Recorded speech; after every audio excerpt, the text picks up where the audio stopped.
Bonjour et bienvenue. Voici quelques idées pour faire entrer des textes littéraires dans votre classe de français. Tout d'abord, vous allez faire le choix d'un extrait ou d'un roman plutôt court, sachant que vos élèves n'aiment pas trop lire déjà dans leur langue maternelle, donc ils trouvent ça encore plus compliqué de lire ça dans une langue étrangère. Donc vous allez choisir un roman ou un texte court qui corresponde à l'âge, au pôle d'intérêt et au niveau linguistique des élèves. Ensuite, vous allez devenir collectionneur. Vous allez collectionner le maximum de matériel possible pour créer un univers autour du texte que vous avez choisi. Des photos de l'auteur, des informations sur l'auteur, d'autres textes que l'auteur a écrits, des affiches, des articles de journaux, des interviews, des vidéos, des extraits de films. Tout est bon à prendre. Cette activité pourra être poursuivie aussi par les élèves.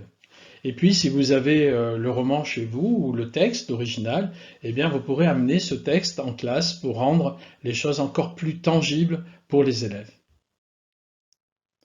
Planifiez ensuite le nombre de séances qui seront consacrées au texte ou à l'auteur. 1, 2, 3, 4, 5, 6 maximum. Il ne s'agit pas d'épuiser le texte, d'épuiser toutes les idées et d'épuiser les élèves, mais bien de donner envie de lire et planifier pour chaque séance que vous avez prévue les activités que vont faire les élèves. Voici quelques conseils simples. Au lieu de demander aux élèves quels sont les mots qu'ils n'ont pas compris, ou bien leur demander de lire à haute voix un texte qu'ils ne connaissent pas encore, vous allez demander aux participants de faire quelque chose avec le texte. Quelques exemples. Chercher des informations sur un personnage. Qu'est-ce qu'on apprend sur le personnage X? Ou bien sur une thématique. Chercher tout ce qui concerne l'amour dans le texte. Ou bien sur un champ sémantique. Chercher tous les mots en relation avec la nature, par exemple. Ou bien vous allez extraire quelques mots du texte et vous allez demander aux participants d'écrire un texte en utilisant tous ces mots. Et ensuite, on va passer à la lecture du texte d'origine. Ou bien vous allez demander aux élèves de dessiner la scène qui est présentée dans le texte. Et ils présenteront ensuite leur dessin. Ou bien vous allez demander de réécrire la scène présentée dans le texte, mais selon la perspective de notre protagoniste. Ou bien vous allez demander de créer un dialogue entre les personnages. Ou encore de comparer la même scène dans un roman et dans un film. Voici un exemple. Vous allez demander aux élèves de compléter le texte suivant à 2 ou à 3. Voici le texte. À ses yeux, elle est ce qu'il y a de plus précieux, plus que sa famille. Vous vous rendez compte, il lui a acheté, alors que je n'ai que 2 pantalons, dont un hérité de mon frère. Ma mère m'a déjà raconté qu'il fait le même cauchemar au moins une fois par semaine. Dans le lit, il tremble, il se tord, il gémit de douleur. Il rêve qu'il... Il panique, il court dans les allées, il essaie de... Mais sa belle ne lui répond pas. Le pire, c'est que cela le réveille en sursaut, en nage, et il court en bas, en slip, pour vérifier si elle... Une fois rassuré, il remonte se coucher. Donc voilà ce texte que les élèves doivent remplir. Pour le remplir, ils vont se poser un certain nombre de questions. Ils vont se demander qui parle à qui, quelle est la situation, où est-ce que ça se passe. Et puis ils vont également regarder les contraintes plus grammaticales qui sont imposées ici. Par exemple, vous vous rendez compte, il lui a acheté, après il faut obligatoirement un substantif qui va venir. Ensuite, un petit peu plus tard, ma mère m'a déjà raconté qu'il fait le même cauchemar au moins une fois par semaine. Dans le lit, il tremble, il se tord, il gémit de douleur, il rêve qu'il, et là, on a une contrainte, il faut obligatoirement un verbe, donc il rêve qu'il fait quelque chose. De même, après, dans la phrase suivante, il essaye de... Donc là, encore une fois, il va y avoir un verbe. Donc il y a à la fois des contraintes sémantiques dans cet exercice et des contraintes qui sont des contraintes grammaticales.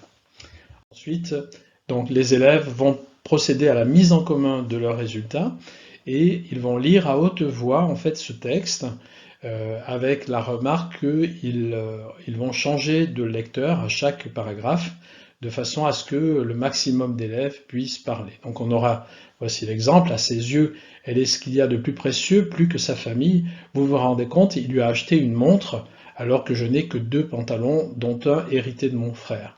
Et là, on change de personne qui lit.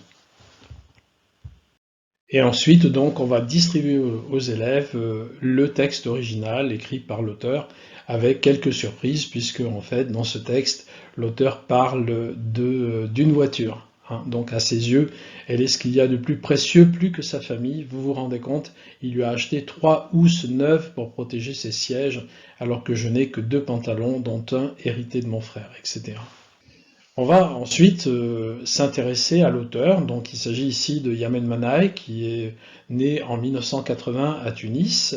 Yamen Manaï vit aujourd'hui à Paris.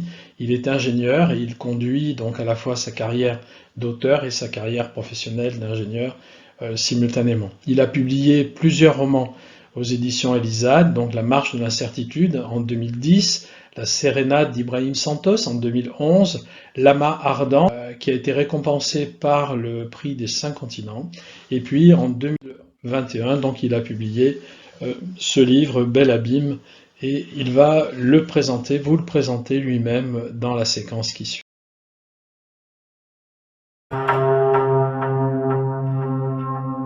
Alors, Bel Abîme, c'est un livre qui a été publié en septembre 2021 chez la maison d'édition Elisade. On est dans ce livre avec un jeune adolescent tunisien, il a 15 ans, il est aux arrêts et à travers un dialogue qu'il a avec son avocat et un expert psychiatrique pour préparer son procès, en fait il fait le procès de sa société à travers une radioscopie qui s'attaque à tous les cercles dans lesquels cette jeunesse-là se trouve emprisonnée, que ce soit la famille, les établissements scolaires et par la suite aussi au sens large la société et les gouvernants. Et donc ça raconte l'histoire de cet adolescent, les raisons pour lesquelles il est en garde à vue. Et on découvre au fil des pages que c'est une histoire d'amour particulière et contrariée qui l'a emmené là où il est. Donc je vous invite à découvrir Bel Abîme. Alors on a découvert l'auteur, on a découvert le livre, et c'est peut-être sans doute l'occasion aussi de découvrir la Tunisie, donc en s'intéressant à ce pays. Donc on peut le faire d'une manière simple avec une forme de carte d'identité, en fait, avec le drapeau, la situation géographique en fait de ce pays, et puis simplement la capitale, Tunis, langue officielle, l'arabe, la fête nationale le 20 mars qui commémore l'indépendance vis-à-vis de la France en 1956, la forme de l'État, qui est une république présidentielle et bicamérale, c'est-à-dire qu'il y a 2 chambres, la chambre haute et la chambre basse, le nom du président de la République, Kais Saied, et puis une population de 12 millions d'habitants environ, et la monnaie, le dinar tunisien. Donc une fiche d'identité assez simple pour connaître ce pays. Ou bien on peut aller un petit peu plus loin, puisque dans le livre de Yamen Manaï, eh bien, il y a une critique qui est formulée sur le pays, et donc on va voir ici les points forts et les points faibles de la vie dans ce pays.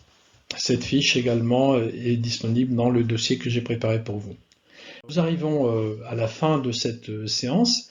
Donc je vous ai préparé un double dossier que vous allez pouvoir télécharger. Donc d'une part, Qu'allez-vous lire cet hiver, qui est la collection d'une quarantaine de romans français publiés entre 2016 et 2023. Et puis également dans votre dossier, toute une série d'idées sur l'utilisation de textes littéraires en classe de français et langue étrangère, sous le texte de Paroles de lecteur, et vous allez retrouver donc les textes que je vous ai également présentés dans le cadre de l'exemple d'utilisation d'un texte littéraire en classe. Voilà, je vous remercie pour votre attention. À bientôt.